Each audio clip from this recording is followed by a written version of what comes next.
UFC Vegas 38 weigh-in recap, full card predictions, and the betting breakdown. Looking forward to breaking down this card post weigh-ins. We'll have some images from the weigh-ins as well. Make sure you guys smash the hell out of that like button. I need at least 110 likes on this weigh-in recap show. Much love to everybody that supports. Subscribe if you're new to the channel. Turn on those post notifications as well. Let's get into the first fight of the night. Down at the bottom, it's Alejandro Perez and Johnny Eduardo. Picked Perez earlier on in the week. Now we jump to the fighters on the scales. Both guys coming in pretty solid shape. Perez looking pretty intense there. Nice face off. You know, for Johnny Eduardo being as old as he is at 41, he looks incredible on the scale. Stylistically speaking, both guys pretty good with their striking. Maybe a little bit of Brazilian Jiu-Jitsu technical advantage for Eduardo, but Perez is pretty well-rounded. I think this is going to be a difficult fight for Johnny Eduardo at 41 years of age, 135. Even though he looks incredible, how will he perform? I'm not picking a 41-year-old guy. My pick stays the same. I think Alejandro Perez wins this fight by a hard-fought decision. It's a good matchup.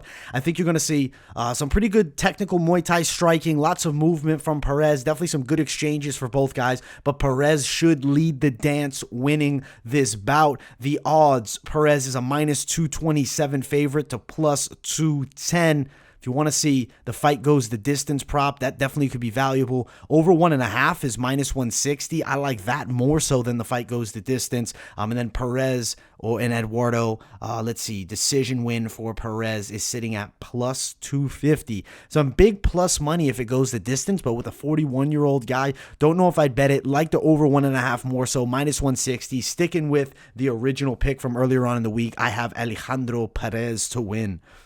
Next fight of the night, Shayna Young, Stephanie Egger. Good matchup here. All right, earlier on in the week, we went with Egger, who was the underdog to win by submission. As of right now, I will double check. The odds have shifted. Egger's now a minus 120 favorite at best value. There's the face-offs here. Both girls in good shape, but you see the size advantage from Egger is something that I liked. I feel like a lot of people like that factor, and obviously that's why a lot of people jumped on her. I feel like the jiu-jitsu skill set is going to be a serious problem here. I think Stephanie Egger for the victory, win by submission. I think potentially second round, but it's women's MMA, so I wouldn't be shocked if it goes all three. Fight goes the distance, would be a minus 200, but Egger win by a submission is going to have some plus money value. That's sitting at plus 550. If you're feeling like the Mystic Mac, maybe you sprinkle something down on that plus 550 tag. Egger by submission after shifting, being the underdog, now the favorite. A lot of confidence on her. Stephanie Egger for the win. Submission round number 2. Next fight of the night, Douglas Andrade and Gaetano Pirrello. Earlier on in the week, it was Andrade for the win. But you can't have supreme confidence on a guy who's 36. Definitely not the best fighter in this bantamweight division, but he's fighting a guy that may not even really be UFC caliber. We'll check out the face-off here. The Andrade, incredible shape, shredded as always. Size about the same, and you know, them being near the same height gives me more confidence in Andrade's striking game. I think he'll look to close distance and mix it up. Minus 219 to plus 230. Andrade is not the best guy in this bantamweight division, as I said, but Pirrello may not be UFC level. We haven't seen a ton out of him. He was dominated in his first fight, beaten. I think that he has a decent skill set, but is it UFC caliber? Is it enough to beat the Southpaw Andrade? I don't believe it will be. I think a high-paced decision win for Andrade. Andrade, if he were to win by a decision, what's the value? Not saying to bet that, though. Plus 168. Over 1.5, minus 240. Personally, fight goes the distance is plus 100. Is that a considerable bet? I would rather pass it, but I do think Andrade at minus 219 gets the W here. Victory by a decision for him. He looked incredible on the scales. Next fight of the night, Jamie Mullarkey versus Devonte Smith. Probably the most exciting matchup on this card. Devonte Smith, pick earlier on in the week, pre-weigh-ins. Now we look at the face-off here. There's Mullarkey. There's Devonte Smith. I know the hair maybe makes him look taller, but it doesn't seem like much of a substantial height difference, though it's listed at 3 inches. Reach advantage, Devonte Smith. Athleticism advantage, Devonte Smith. I like Devonte Smith to win this fight here. I think that his movement and straight punches will be a pretty big factor, but Mullarkey will definitely come to fight. I think we have an entertaining match while it lasts. Decision win, Devonte Smith. The odds as of right now, minus 135, plus 130. I like Devonte Smith. The over 1.5, minus 141. I think that's a good bet. And then Devonte Smith, if you're feeling Mystic Mackey to win by a decision, plus 550 for that. It'd be a ballsy play because both guys can finish fights, but I think their skill sets are very good matched, technically evenly matched, I would say. But I think Devonte Smith leads it, wins a fight by a decision. Definitely potential for a TKO, but Mullarkey, no easy out. You see losses in the UFC, both by decision, and Brad Riddell's a hell of a striker that went the distance with Mullarkey. Devonte Smith, win by a decision. The next fight of the night, Karol Rosa, Bethe Correia. Big weight miss by Bethe there, 138.5 to 135.5. Just gives me more confidence in Karol Rosa. She was the pick earlier on in the week. She's still going to be the pick here. Nothing's changing from weigh-ins, especially with a weight miss by Correia. Maybe could have a factor, but she's still the smaller girl. I think she's outclassed here. She's nearly 40 years of age. It's not a good matchup. Rosa's an excellent grappler. Correia's a tricky striker, definitely down to brawl, good boxing skills, definitely likes to mix it up and brawl it out. That's really, I would say she's more of a brawler type fighter. Rosa's going to put her to the floor, control her. I think win by a decision, but I will not be surprised if Rosa gets a sub here. Minus 543 to plus 495. The odds are widespread. Minus 530 for over 1.5. Rosa wins by a decision is minus 140. Rosa wins by a submission plus 700. Wow. She's got great jiu-jitsu, but it's not like Correia ever gets finished. I like Rosa here, but not necessarily the best bet just because of the low value on her. It's extremely high priced. Next fight of the night, featured prelim, Antonina Shevchenko and Casey O'Neill. So I was really leaning the underdog earlier on in the week. We'll see the girls on the scale there. There's the face-off. Even though I'm picking Shevchenko, I'm like low confidence Shevchenko underdog. It's just hard for me to confidently pick her. She's let me down so many times in the past. Her ground game is legit suspect. 23 versus 36. You know, the more I'm talking about this fight, you got to kind of lean Casey O'Neill. I feel like Shevchenko is just going to burn my money if I throw down on her, even though she's a pretty juicy value dog at plus 190. The minus 200 favorite, Casey O'Neill should win. I'm going to switch the pick, guys. I got to be honest with you. Seeing them face off, the confidence of O'Neill, I think she gets this fight to the floor, controls Shevchenko on the ground. I hate doing it. I'm still torn. Obviously not feeling a high confidence in wanting to bet either, but I feel like O'Neill's grappling game will be a true difference maker. Though the striking game of Shevchenko is fantastic, I feel like she can't stop fights from getting to the floor, and she gets destroyed on the ground. O'Neill wins by a decision will be the prediction here. That's plus 240 value. I think we're definitely going over 1.5. That's minus 220. Definitely some value there. Casey O'Neill, win by a decision. Shevchenko will not be able to keep her off of her. Switch of the pick. We're going Casey O'Neill for the dub. Good featured prelim. Now, we'll jump to the main card. If you haven't, smash the hell out of that like button. Much love to all my people tuning in. Subscribe to, turn on those post notifications. Alexander Hernandez, Mike Breeden. Breeden misses weight, 158.5. Pick earlier on in the week, destruction by Alex Hernandez. They have Joe Solecki up first. That's interesting, but we'll stick with the Tapology order. There's the face off there. Breeden looking okay, not bad, still pretty lean. Definitely struggled to get that last bit of weight off. He should get ran over here. I don't think it's a competitive fight. I think he's in a legit mismatch. It's going to be the kickboxing skill set of Hernandez probably getting it done. I think he could threaten with takedowns as well. It's a really hard fight for Mike Breeden on short notice. I don't see him going out here and beating Alex Hernandez. Alex Hernandez should get a stoppage, probably second round stoppage. I think we'll get out of the first, but second round is where Hernandez will get him out of there. I don't think Breeden will have the gas on short notice. Definitely could be a factor as well. Plus 465, minus 500. Hernandez, one of those lock picks of the week, I guess you could really say. Fight doesn't go the distance is already in favorite status money. You can find that at plus 155, though, at Jazz. So potential play if you're on that bookie site. Hernandez by KO TKO is plus 150. Hernandez inside the distance, ranging plus 385. That's crazy. Minus 125. I like Hernandez here. Stoppage win. I think he's a lock play. Definitely a parlay addition, though. The value is not fantastic.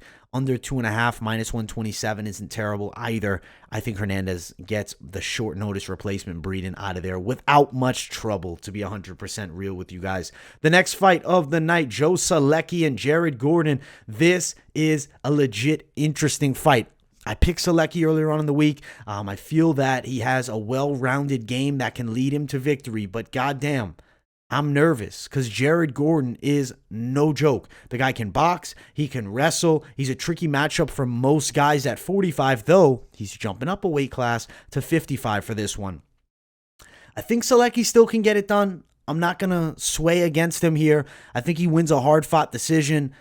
The boxing skills are a little better than Gordon's, though Gordon does pack more power. I think that the wrestling game of Gordon is going to be a factor. Can Solecki mix it up on the feet well enough with Jared Gordon? The more I talk about it, the more nervous I get. I see why the odds are close. Jared Gordon, plus 120 dog. He's a valuable underdog. I have to keep it 100. Minus 120 favorite. Not going to be touching the favorite. If I was on a bet, it's dog or pass for this fight. That's the honest truth, because I can't give you supreme confidence on Joe Solecki. Not going to touch any of these props. Maybe fight starts round 2, but that's minus 525. That's disgusting. I don't even want to touch that value. Joe Solecki, hard-fought decision, but Jared Gordon definitely has a legit chance to win this bout. The next fight of the night, Misha Cirkunov and Krzysztof Jotko. Cirkunov was a big underdog pick earlier on in the week. The lines have definitely come a lot closer as the week has gone on. Let's see these two get the face off. The Chiasson and Aspen Ladd fights canceled, by the way. Cirkunov, shredded. Jotko, good shape. Good face-off. I have more confidence in Cirkunov after this face-off. He looks very good. He made weight without issue. Plus 130. My fear is his durability, but luckily Jotko, not necessarily feather-fisted, but not a dynamite puncher. Minus 135 Jotko. I like Cirkunov submission win. Let's see what that sub-prop is sitting at. Cirkunov, win by a submission, plus 333. Could be a valuable prop bet if you're looking to make one here. I got Misha for the dub. Next fight of the night is our featured bout. Niko Price, Alex Oliveira. Earlier on in the week, the pick, Niko Price. Looking at them on the scales, I just feel more confident in Niko Price. He looks shredded out. I know he stopped smoking that reefer, so his lungs should be better.